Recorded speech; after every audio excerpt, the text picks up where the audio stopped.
Nandito tayo ngayon mga kaibigan sa Camarines Norte.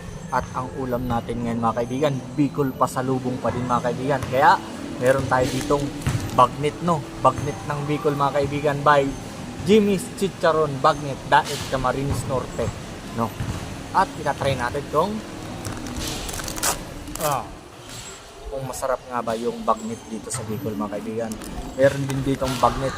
Ang bili ko nito mga kaibigan is 40 pesos lang. Tipid pa rin mga kaibigan, no? Kumpara bibili tayo ng karne, no? Ang karne ngayon, yung lechon kawali, mga 60 pesos na yan sa eatery. Pero kung bibili ka ng bagnet dito sa Bicol, 40 pesos lang mga kaibigan, maliit na balot. Meron ka ng karning baboy yan mga kaibigan. Masarap to, bagnet, oh. Parang chicharon, ano lang, ay parang ano din yan mga kaibigan. Yung kawali. Dami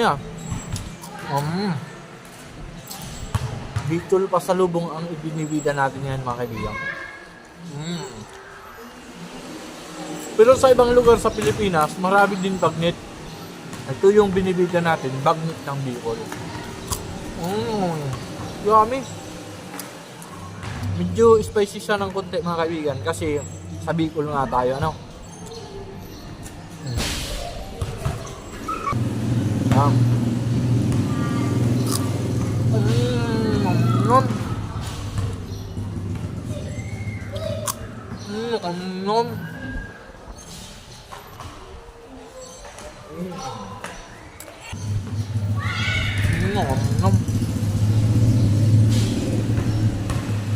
Malasang-malasa siya mga kaibigan. Kaya pag napadaan kayo dito sa Bicol, huwag niyong kalimutan na matikman. Tikman nyo itong bagnet ng Bicol mga kaibigan.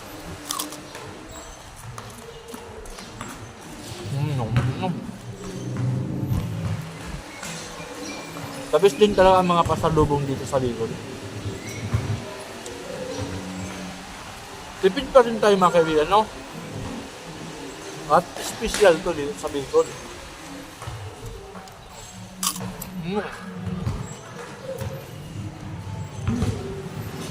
Sobrang crispy siya mga kaibigan.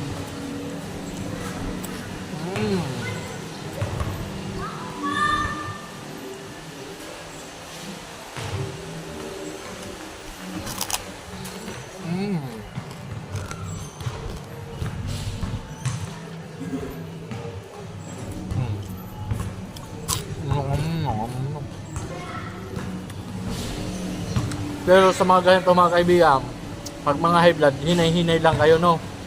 Mabuti ako ay laging healthy kasi naka-organic barley ako. Kung gusto nyo pala ng organic barley, nasa comment section ang link mga kaibigan. Check nyo na lang para lagi din kayo naka-barley araw-araw.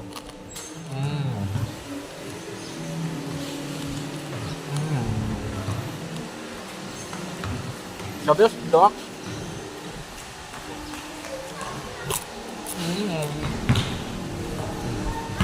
medyo may ano siya mga kaibigan, kunting laman, no? Makapal pa.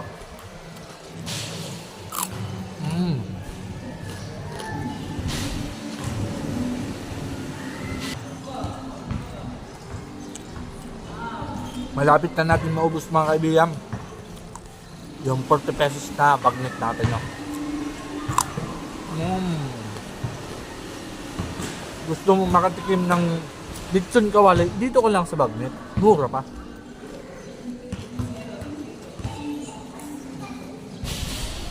May malaking pack sila nito mga kaibigan, worth 110 pesos. Pero ako, dun ako sa mura, sa maliit na pack lang.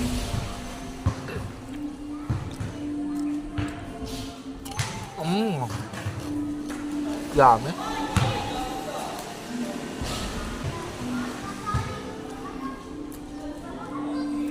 Pero nguya ka lang ng nguya. Mas masarap siguro to kung may suka, no mga kaibigan.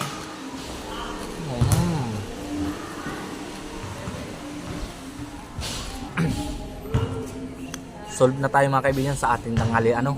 ang sarap. Na-enjoy natin yung bagnet dito sa Bicol, no? At ito ang inyong lingkod mga kaibigan, OFW sa Pinas, si Marv, at laging nagpapaalala, lagi lang tayo magtitipid dito sa Pinas para hindi tayo mababaon sa utang. That's all, mabuhay mga manggagawa sa Pinas. Paalam, hanggang sa muli.